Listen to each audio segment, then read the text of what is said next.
Eu comprei um Play 2 e eu concluí que esse aqui é o melhor videogame de todos os tempos, nunca será superado e não importa o quanto a indústria tente, nada chegará perto deste videogame aqui. Isso é uma afirmação muito forte, vocês não acham? É por isso que eu decidi trazer um vídeo hoje sobre a nostalgia e como ela faz mal para sua cabeça e talvez você não esteja percebendo. Se você gostar desse vídeo, por favor, se inscreva no canal e eu peço humildemente que você assista esse vídeo com muita calma até o final, sem pressa, porque talvez ele faça alguma diferença na sua vida. Bora pro vídeo. Existe um fenômeno que eu apelidei humildemente de síndrome da nostalgia ou paradoxo da nostalgia. Os dois termos fazem o mesmo sentido nessa colocação aqui. E para que eu consiga explicar exatamente o que eu quero dizer com isso, eu preciso falar para vocês como foi a minha relação durante a minha vida com o PlayStation 2. A minha relação com o PlayStation 2 começa lá atrás, em 2002, quando eu vi pela primeira vez o GTA 3 rodando. Eu acho que era 2002, era por ali, 2002, 2003. E aquilo foi um choque pra mim, porque eu tinha só o PlayStation 1 e de repente no GTA 3 você podia andar de carro, você podia fazer isso, fazer aquilo. O jogo tinha um gráfico incrível pra época e eu fiquei totalmente apaixonado. Porém, naquela época, você acha que Play 5 é caro hoje? É que você não tem noção do quão caro era um PlayStation 2 nos anos 2000, quando ele lançou aqui. Aí é óbvio, eu enchi o saco dos meus pais para ganhar um PlayStation 2 e infelizmente o meu pai que me prometeu dar um PlayStation 2 morreu. E nisso a minha mãe assumiu essa dívida, mas como a gente não tinha muita condição financeira, ela só conseguiu dar para mim esse presente em 2006. E foi muito tempo de espera, eu era uma criança muito ansiosa, então eu consumia tudo que tinha a ver com PlayStation 2, eu ficava imaginando os jogos, eu assistia muito um programa chamado Fala Mais Joga, que passava num canal chamado Play TV, que os convidados ficavam jogando videogame e conversando com o entrevistador. Ou seja, eu queria muito esse videogame, então quando eu ganho esse videogame em 2006, cara, a minha vida, assim, eu tive um pico de felicidade que eu não sei se eu já tive algo tão próximo até os dias de hoje. Não tinha memory card, então eu sempre tinha que desligar o videogame e voltar do zero no outro dia. Em 2011 eu fiz um rolo com um cara de uma loja de informática e troquei meu Play 2 numa placa de vídeo, o que foi muito importante porque fez parte do crescimento desse canal há muito tempo atrás. Recentemente eu comprei o PlayStation 2 e eu senti algumas coisas muito específicas que me fizeram criar esse vídeo aqui. A primeira delas é o peso da tecnologia, né? Teve um momento que eu tentei ligar e desligar o videogame pelo controle, coisa que não era possível na época, coisa que hoje você tem no PlayStation 5. O PlayStation 2 não, ele é muito mais manual, até porque é uma tecnologia de 25 anos atrás. A segunda coisa que eu senti muito forte foi a sensação de que eu voltei a ter meus 12 anos de idade, quando eu jogava meu Need for Speed, quando eu jogava meu GTA, e foi uma sensação muito forte. A nostalgia, ela é uma coisa muito forte na gente. E eu percebi que a diversão desse videogame é muito alta, principalmente pelo fato de que os jogos não são realistas hoje em dia. E eu percebi então que a realidade dos jogos afasta um pouco a nossa diversão, porque um jogo muito realista não traz aquela sensação de que você está apenas jogando um jogo.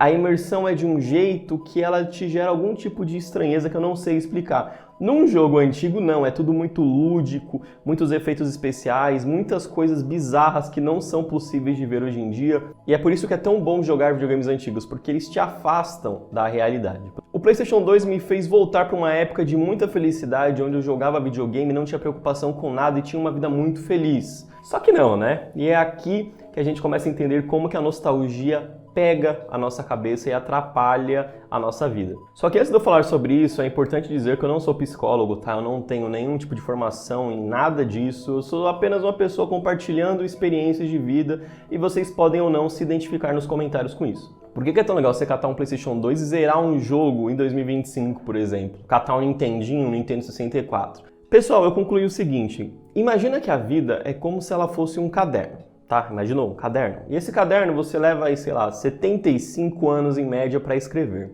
Só que tem uma coisa, você só consegue escrever uma linha por dia. Então todos os dias que você acorda, você está lá escrevendo a sua linha no seu caderno da vida. Você não consegue exatamente entender o que você está escrevendo, porque você está muito próximo dessa linha, você está imerso no que você está fazendo hoje. Significa que quando você olha para o passado, você vê capítulos feitos. Entenderam? E significa então que cada capítulo ele é feito de um jeito e o desfecho dele é bom ou ruim. Eu acredito que a pandemia foi um capítulo na vida de muita gente, Você pode falar pra mim que teve um capítulo da sua vida que foi a faculdade, teve um capítulo que foi quando você jogava bola na rua, teve um capítulo que foi quando você empinava pipa com seus primos. São capítulos. Eles geralmente se encerram de maneira muito positiva ou eles se encerram de maneira muito negativa. E quando você olha para esse capítulo que está lá atrás, você consegue ler todas as linhas dele.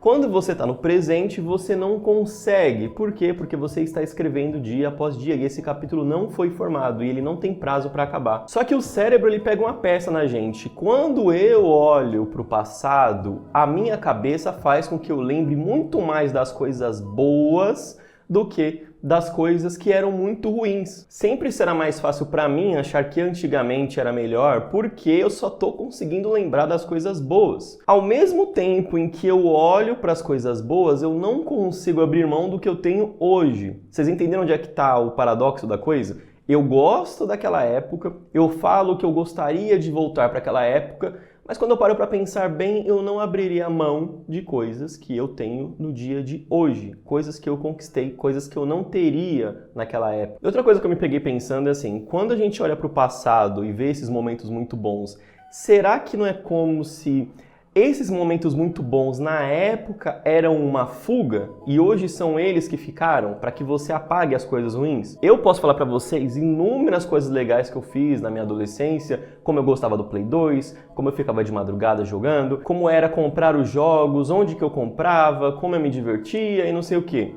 Só que ao mesmo tempo, quando eu me esforço, eu também lembro que naquela época de muita felicidade eu era uma pessoa muito pobre.